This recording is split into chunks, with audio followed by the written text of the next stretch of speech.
Assalomu alaykum kuzatuvchilarimiz. Bugun sizlarga drakon, ananas, apelsin, olma, hop, mangoladan bitta talinkaga chiroyli qilib kesishni ko'rsatib beraman. Ananasni mana shu teg qismidan bitta kesib olamiz. Bosh qismidan ham bitta kesamiz. Ikki tarafini kesib olamiz.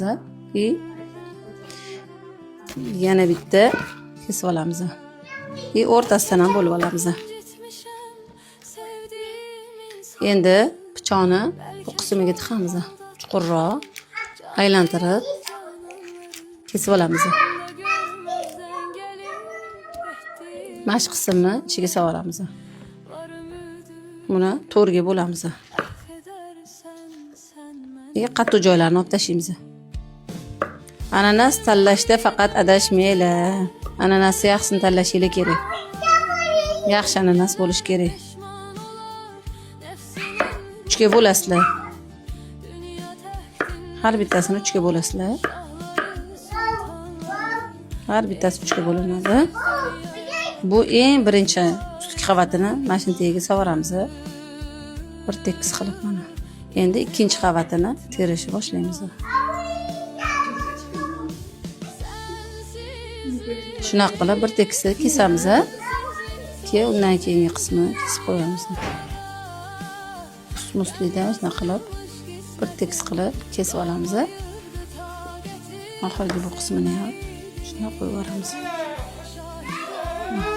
Buni bo'lsa 2ga bo'lib olamiz.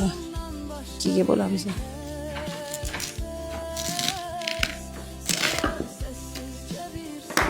Shu yerga shipashka yordamida qotiramiz. Ikki yoqdan qotirib olinadi. Buni talinkaning o'rta qismiga qo'yiladi.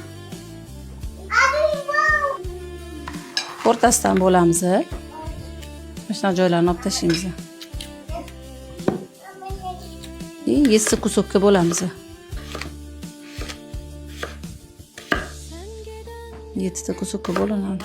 2, 3, 4, 5, 6, 7. Mana qilib ochib olamiz. Bir tekisda qilib. Olmani ham, qizilini ham xuddi shuna qilamiz. Tashlaymiz bu joylarini. Xuddi shuna qilib, buni faqat 5 taligini qilamiz.